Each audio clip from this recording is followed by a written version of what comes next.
Hello students, civics के chapter democracy and diversity में हमने अभी तक सोशल डिफरेंसेस और सोशल डिविजन्स को लेकर काफी बातें कर ली हैं। आज हम लोगों को ये देखना है कि आखिर सोशल डिविजन्स की वजह से एक नेशन की पॉलिटिक्स पे किस टाइप के इफेक्ट्स आ सकते हैं। तो फिर चलिए शुरुआत करते हैं।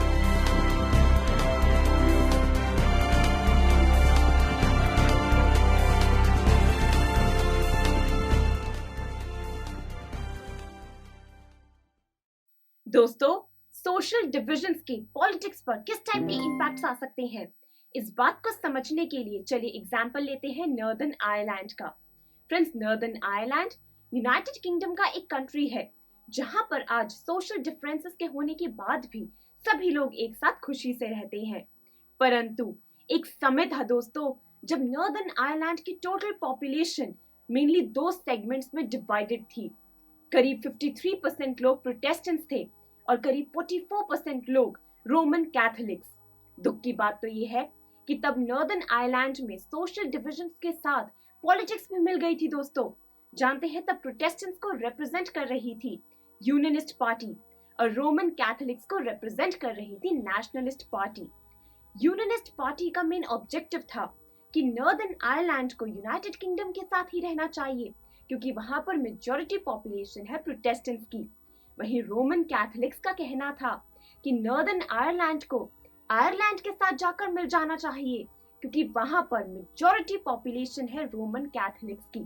यानी कि ये बात तो साफ है कि जब पहले नॉर्दर्न आयरलैंड में सोशल डिवीजन था, सोसाइटी डिवाइड थी दो कैटेगरीज में, तब जब पॉलिटिक्स इन दो डिविजन के साथ आकर मिली तब दोस्तों हर एक पॉलिटिकल पार्टी ने सिर्फ अपनी कम्युनिटी के फायदे के बारे में ही सोचा।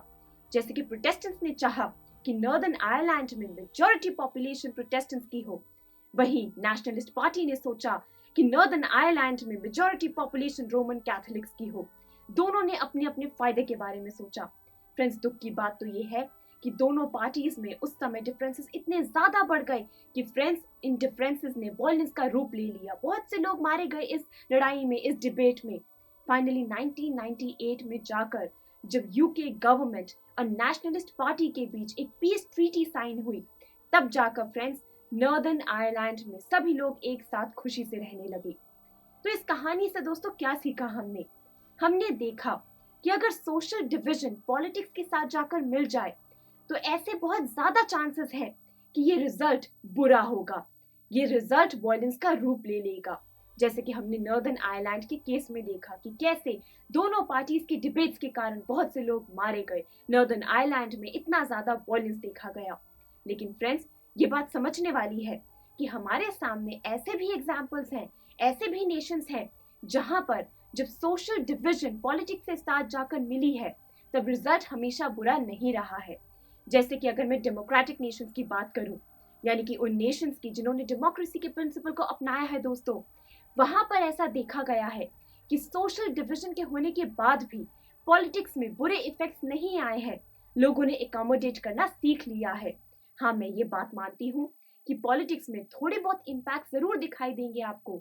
जैसे कि दोस्तों वोटिंग के केस में अगर सोसाइटी में सोशल डिफरेंसेस होते हैं, सोशल डिविजन्स होते हैं, तो दोस्तों इससे डिफरेंट पॉलिटिकल लीडर्स के वोटिंग्स पर इफेक्ट्स आते हैं थोड़े बहुत।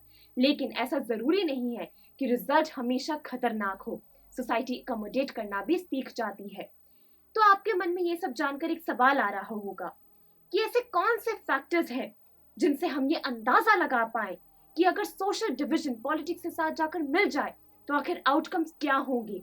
आखिर ऐसे कौन से फैक्टर्स हैं जो हमें इसका जवाब दे दें कि सोशल डिविजन्स की पॉलिटिक्स पर आउटकम्स कैसे हो सकते हैं। फ्रेंड्स, ऐसे 3 फैक्टर्स हैं और अब मैं आपको उसी के बारे में बताना चाहती हूँ। पहला फैक्टर आता है रोल ऑफ आइडेंटिटी।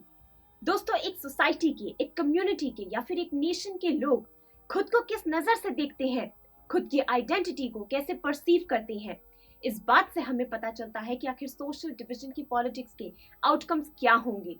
जैसे कि हमने नॉर्दर्न आयरलैंड में देखा कि कैसे पॉपुलेशन खुद को प्रोटेस्टेंट्स और रोमन कैथोलिक्स के रूप में देखती है।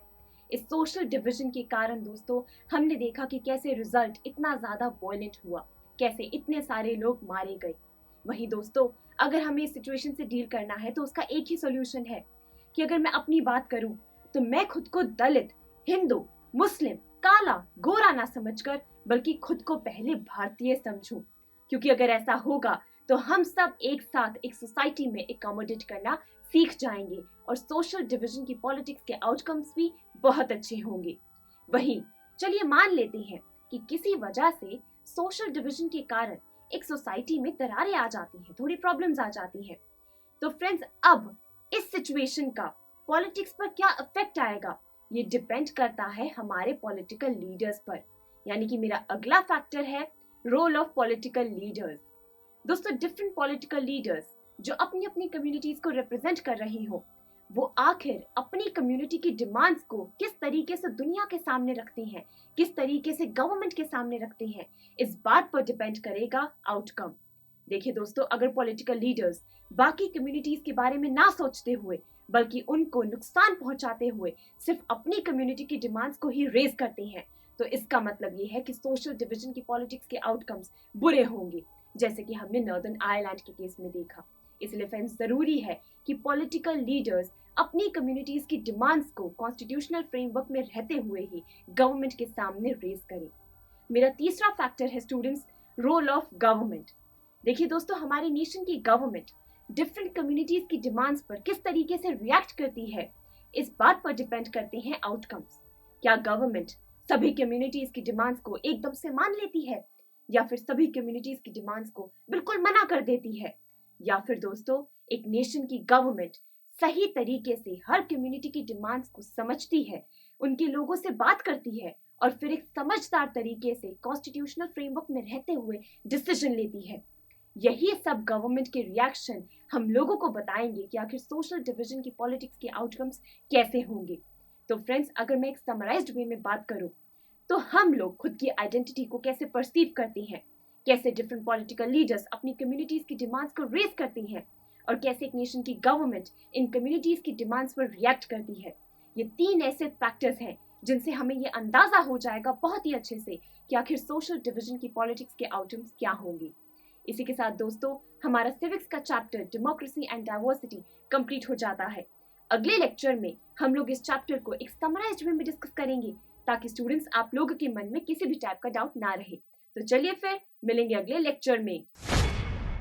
आई एम श्योर स्टूडेंट्स, आपको ये वीडियो बहुत पसंद आया होगा। तो इसी तरह से एक मजेदार तरीके से अपने हर कॉन्सेप्ट को क्लियर करने के लिए डाउनलोड कीजिए PU Stack ऐप, जहां आपके लिए और भी कई सारे ऑप्शंस हैं, जैसे कि आपके लिए सैंपल पेपर्स हैं, back exercise solution, step videos and much more. So what are you waiting for? Download the app now.